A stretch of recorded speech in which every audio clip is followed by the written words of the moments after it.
Very excited to go to Little Rock and play Western Carolina. They have a really fine team. They have a lot of respect for Coach Bell. Certainly have set there were some offensive records there on total yards and touchdown passes a year ago. Play an aggressive style. Got some really good players. Good offensive line, good defensive line. Going to be a very hard-fought game, and we're excited to go over and take our team to the central part of the state and play at War Memorial Stadium. First up, we have Tom Murphy of the Arkansas Democrat-Gazette. Good morning, Sam. Hey, you touched on this a little bit on Monday maybe, but I'm wondering your expectations for the different offense and the efficiency you plan to have this season with Dan Enos. Yeah, I mean, I think we've had, we hired Dan back in January, I believe, and, so we've had him here a long time. We had, obviously, the rules have allowed us to do a few more walks and things of that nature. We had spring ball with him and T-Will. I think if we didn't play well, it would be more of an excuse than reality. We've had plenty of time to get our team together, and I expect us to play well. But just from an efficiency standpoint, like expecting to be more efficient offense, third downs and stuff, well, yes, as you well know, that's been a huge emphasis for us. Not just third down, but fourth down, goal line, coming out, all those situations, as well as defense getting off the field on third down. All those things, pass defense. Certainly, we had to get a lot better. We had to get a lot better at everything, but those were the key emphasis, along with some special teams. We've got to get some big plays into special teams and play consistent.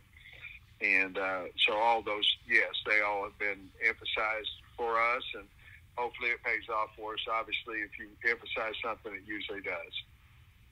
Gotcha. Hey, and just real quick, from the injury standpoint, you got anybody like it seems like Jashad Stewart's been out for a while. Will anybody, Antonio Greer, anybody miss this game, you think? It's really hard to say. We do have some guys, as you know, are out for the year. I would look for. I don't know about Stu. I don't know if he'll be able to play. Malik Chavis might be in that same boat with a finger issue, with a hand issue. But other than that, Tom, who else did you say? Antonio Greer. I saw he's been back. Yeah, Greer. I expect Greer to be able to play. Thanks, Dan. Next, we'll go to Mike Griffith of AJC Dog Nation.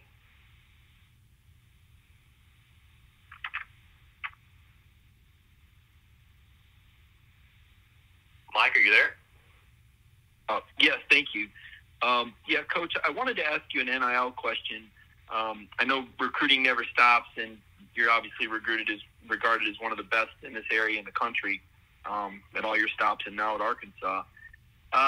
About NIL rules and student athletes that sign in-state and get NIL money, do you think this is effective in helping the state? And do you think this at all, I guess, I don't know, threatens, but goes against the whole level playing field concept that we've heard Commissioner Sankey talk about at some of the meetings? Well, I don't know that there is a level playing field. I mean, if there was, we would have some type of rule say this is how much someone's capped at. So I don't know if it's level. The state rule to me was more about consequences of someone tampering with your players on your team. Was a little bit more about that than even being allowed to have to earn name, image, and likeness money when you're in high school. Mine was more concerning about tampering with guys on the team and the penalties that could come from that. But it's a mess, and it's here with us, and I think everybody's getting used to it a little bit more as it goes now. But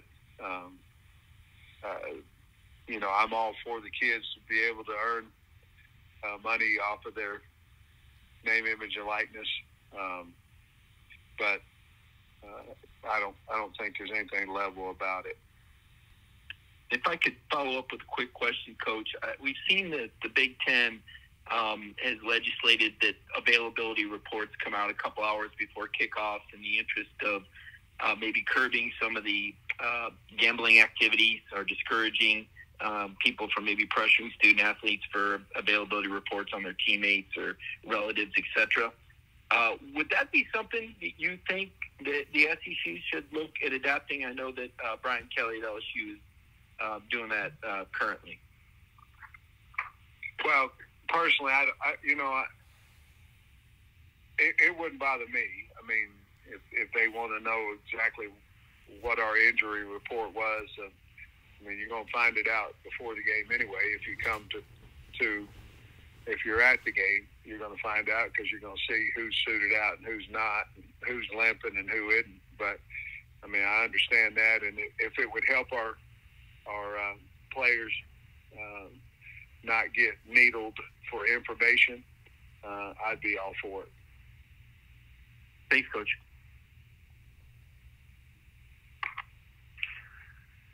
Next, we'll go to Jackson Fuller of the Southwest Times Record. Hey, Sam. Good morning. Yesterday when we talked to some of your players, they emphasized how important it would be to start fast against Western Carolina, especially, given some of the struggles against Missouri State last year. Is there any way you can coach that in practice? How do you try and make sure your fall camp, your practices eventually lead to fast starts when the lights go on? Well, one of the things we do is we've started doing physical activity right after stretch. So it could be a bubble type drill. It could be a team drill in fastball starts. Some of those things that we did maybe every other day last year, we're doing them every day this year. We are concerned, obviously, about starting fast against Western Carolina, but we need to start fast against everybody. So, again, it's part of the emphasis that we've done, and hopefully it'll pay off for us. But I think it's some type of something physical other than just Indy before you go to Indy is what our ideal has been, and hopefully it pays off for us. Thanks, Coach. Next, we'll go to Steve Moulton of WZZN. Hey, Coach. Hope you're doing well. Yes, sir. I was hoping you could speak to your offensive line. What have you seen out of that group this fall, Coach? I like the group. I think we have enough older guys, leadership with Brady and Bo. I like our tackles. That doesn't mean that they've had game experience, but I do like them. I think that we got to where we are very comfortable with 8 guys. I think we'll play more guys this year than what we have in the past. I don't think there's a great division between the starter and the second team and maybe 3 of our areas up front. And so I think we can grow our O-line. Obviously, you play a few more. The room seems to be happier and things of that nature. But I think we're very talented at tackle. We're not proven. And Andrew Chamblee, I believe, has come a long way. And he took to his opportunity when Devin Manuel got hurt for a while. He's back now. But I think it did help us create some depth with Wiggins, and obviously Tykees Crawford has come into his own this year. And so I like the group. I do think we're at least 8 deep. We're trying to obviously get to 10. But I do think we've got 8 players that we can go in there and feel real comfortable putting on the field. Thank you, Coach. Coach, we'll wrap you up with Ryan Hunt of AP and Kelly Show. Coach Pittman, your offensive line units have gained a reputation for their strong performances. What coaching techniques or strategies have contributed most to developing a dominant offensive line, and how do you instill those principles into your players? Well, first of all, good question. Cody Kennedy and I worked together for Kirby Smart at Georgia, and his beliefs coaching the offensive line are pretty much identical to mine. I can remember doing clinics as an O-line coach a long time ago, and I would be, well, our technique's slightly different than seems like most people. We talk about down shoulder 1 versus 2. Basically, we're trying to tackle them without wrapping them up. That becomes, from my experience of playing defense, near leg, near shoulder type techniques. And then I found out it worked, and then people wanted to know a little bit about it. And so we do have, we're a little bit different than some other teachings, but it seemed, we've obviously had really good players, so it helps in that as well. Learned a lot from Jim Chaney when I was the offensive line coach at Arkansas, Georgia, and he was really a good mentor of mine too. But we have our own unique way of coaching, and for the most part, it has been successful for us. And so I'm glad I have Cody Kennedy here that believes in the same thing I do. Perfect. Thank you, Coach. It's going to wrap you up, Coach. Thank you. Thank you.